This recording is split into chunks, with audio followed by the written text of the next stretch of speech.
এক মাস বুঝাও, 2 মাস বুঝাও, 3 মাস বুঝাও, 4 মাস পর্যন্ত বুঝাও।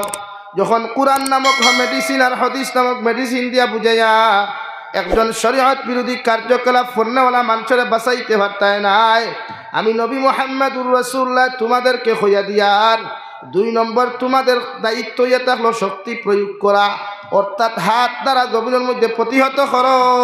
সুবহানাল্লাহ। পয়লা বুঝাইতা মানুষরে এর লাগি বিশ্ব নবী মুহাম্মদুর রাসূলুল্লাহ সাল্লাল্লাহু তাআলা আলাইহি ওয়াসাল্লাম খালিদ ইবনে ওয়ালিদ রাদিয়াল্লাহু তাআলা আনহুর বাড়ির মধ্যে রওয়াই যে খালিদ ইবনে ওয়ালিদের জঙ্গে উহুদের সময় বিশ্ব নবীর পিছনে আঘাত করতে গিয়া জঙ্গে উহুদের মেইন রাস্তা বানাইয়া বাও সাইডে দিয়া পাহাড়ের মাঝের রাস্তা বানাইয়া বিশ্ব নবী মুহাম্মদুর রাসূলুল্লাহ সাল্লাল্লাহু আলাইহি ওয়াসাল্লাম সহ সাহাবায়ে কেরাম করে উল্টা পাল্টা আক্রমণ করার কারণে ও জঙ্গলের মধ্যে ও জিহাদের মধ্যে বিশ্ব নবীর 2টা দান্দান মুবারক পর্যন্ত শহীদ হইছে। বিশ্ব নবী জমিনের মধ্যে বেহুশ হইয়া পড়ছেন। সুবহানাল্লাহ। ও নবী যে খালিদ ইবনে ওয়ালিদের বাড়ি যায়, একদিন যাই, 2 দিন যাই, 3 দিন গিয়েও যখন হয় না, কিতাবের মধ্যে 79 বার পর্যন্ত হযরতে বিশ্ব নবী হযরতে খালিদ ইবনে ওয়ালিদের বাড়ি গেলা। যখন 79 বার নম্বর গেলা, খালিদ ইবনে ওয়ালিদে ফরমান, ইয়া রাসূলুল্লাহ, ওগো আল্লাহর নবী, 79 বার মর্তবা আপনি আমার বাড়ির মধ্যে তশরিফ আনছেন আমারে বুঝাইবার লাগিয়া। এতদিন আমি একলা দিন ইসলাম গ্রহণ করি নাই, আজকে আমার গোটা ফ্যামিলির 8 জন মেম্বার অথবা 11 জন মেম্বার সহ আপনি নবীর দস্তে নবুয়তর হাত রাখিয়া আমি ইসলাম ধর্ম গ্রহণ করলাম। সুবহানাল্লাহ। 79 বার গেছেন। আমরা কয়বার যাই? না আমরা কয়বার যাই? যাবার লাইন আছে নি? আমরা মসজিদের যারা সেক্রেটারি প্রেসিডেন্ট থাকেন এরার দায়িত্ব কিটা? ও খালি মেসাবর বেতন গুনিয়া অগুন দেওয়া আর মসজিদের টাইসার এসি লাগানি। গাঁও ঠিকে নমাজ পড়েন না, ঠিকে সুদ খার, ঠিকে ঘুষ খার, ঠিকে মদ খার, ইতা খবর আসেন নি? এর লাগিয়া প্রত্যেকের জরুরি যতটুকু হক আছে অতটুকু উম্মতের পিছনে আদায় করতা। ওয়াজ তো বছরে একবার করাইবা, ওয়াজর বাদে আর খাম নাইনি আমরা। এর লাগি পয়লা স্টেপ হইল যুব সমাজর।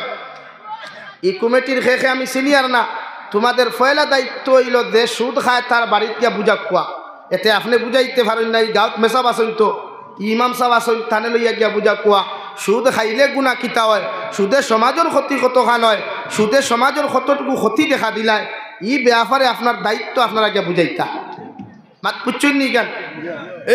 79 বার নাই, 9 মাস, 3 মাস, 4 মাস পর্যন্ত বুঝা কোয়া। যখন ই বুঝা নিয়ে ওইছে না, 2 নম্বর শরীয়তের হুকুম হইল আপনি 1 বক্সিং মেডিকেল আর 2 বক্সিং হসপিটাল দিয়া বুঝা কোয়া। বলে ভাই তোরে অতদিন নর্মালিটি বুঝাইছি, কোরআন হাদিস দিয়া বুঝাইছি, শাড়ি সত না, ও এখন আমরা গোদা লইয়া আইছি সুদ খাওয়া শাড়িতে আর না ভিটা খাইতে। পাইছনি? বুঝবাইছনি কেন? পারবানি? ও ভাই 2 নম্বর হুকুম হইল হয় সুদ খাওয়া শাড়িতে আর নাই না, মানে হি মেরা ভিটা না, গল্লা ভিটা। কোনটা? গল্লা ভিটা। 2 নম্বর ইকে যখন হইতো নাই, ও শরীয়তে আপনার নবী যে হইতে আপনার অন্তর দিয়া ঘৃণা করুক হওয়া যে মানুষের শরীয়ত বিরোধী কার্যকলাপ করে।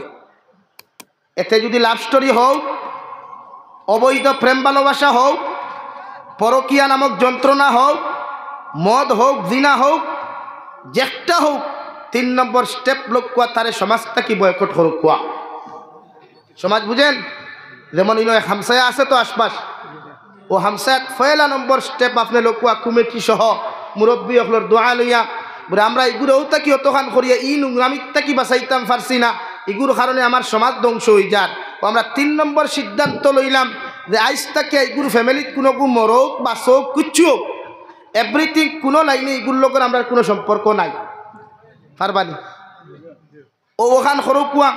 আর 2 নম্বর এই মসজিদ কমিটি আশপাশ যত মাসাজিদ আছে সেটি লেখিয়া দেখুয়া বলে আমরা অমুকর অমুকরে অতটুকু কারণে তার সমাজটাকে বহিষ্কার করলাম, তার লগে উঠা ভাষা চলাফেরা খাওয়া দাওয়া ব্যবসা বাণিজ্য খরিদ পরুক সম্পূর্ণ বর্জন করলাম। আপনারাও যদি ইকুলা খরইতে বেশ বালা, আর যদি মনে করেন তারে সাপোর্ট করতে সমস্ত দায়বদ্ধতা আপনারা নিবা।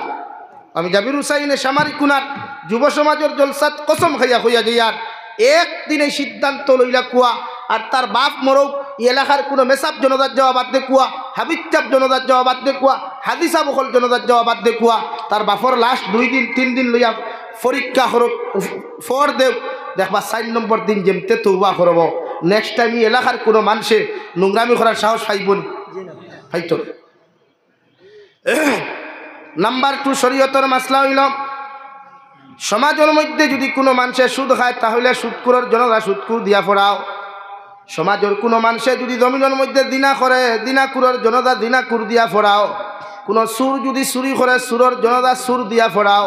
ইতার জনতাত কোনো আলিম যাইও না, হাফিজ হল যাইও না, এলাকার কোনো হামসার হাদিসাব পর্যন্ত ইতার জনতার মধ্যে যাইও না। এক সুদকুরের জনতা তখন ইসামারি কুনার মুসলমানে আরেকজন সুদকুর দিয়া দমন ফোড়ানি লইবাই।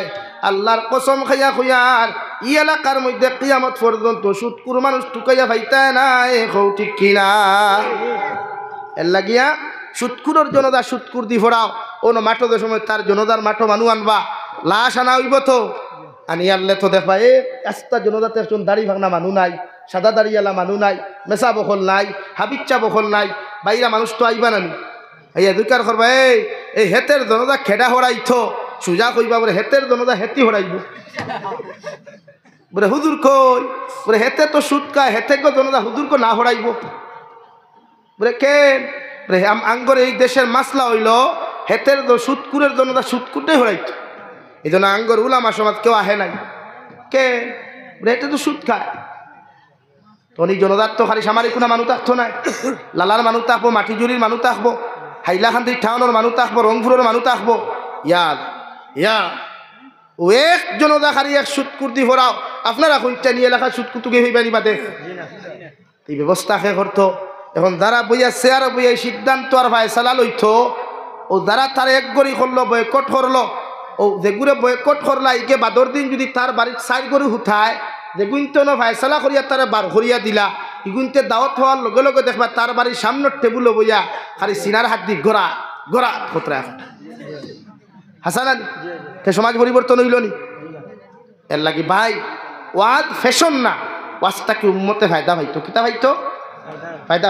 আমার মাথে বেজার হইত না সমাজে ফায়দা পাও। আমি তোমার তান্ডে থ্যাঙ্কস দিয়ার ওয়াজ ঘোরা নিয়ে গানের মজলিস না করাইয়া, টুর্নামেন্টের মজলিস না করাইয়া, ফুটবল টুর্নামেন্ট না খালানি লোয়াইয়া তুমি তাই যে জলসা করছো আলহামদুলিল্লাহ, মগর কিছু সিদ্ধান্ত লো যাহাতে সমাজ পরিবর্তন হয়।